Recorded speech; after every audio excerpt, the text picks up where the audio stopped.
Whenever we prepare for our upcoming courses for a new quarter, we're often faced with the problem of populating blank pages in our Blackboard course shells.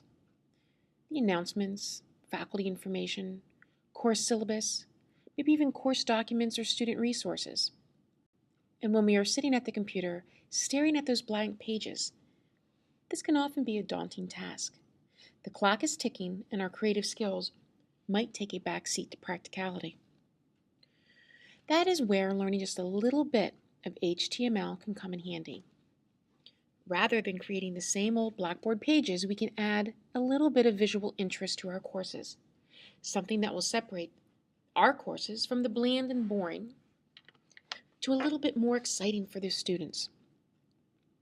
When we use Blackboard's editing tools, we tend to stick to the basics. Words. Lots of words. Sometimes we toss in a numbered or bulleted list. Other times we make it fancier with links and spacing. Regardless, it's not much more than a bunch of zeros and ones, the binary code used to create simple text in computer programs from the late 1900s. With HTML, we have the option to create something different, to add a little bit of firework to our courses. We've all seen interesting websites that have columns, images, and colors and movement.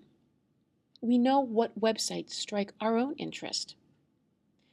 Many of these websites use special HTML programs and content management systems. However, for basic HTML, you don't need anything else than a simple text editing software package, such as Notepad or even a word processing package.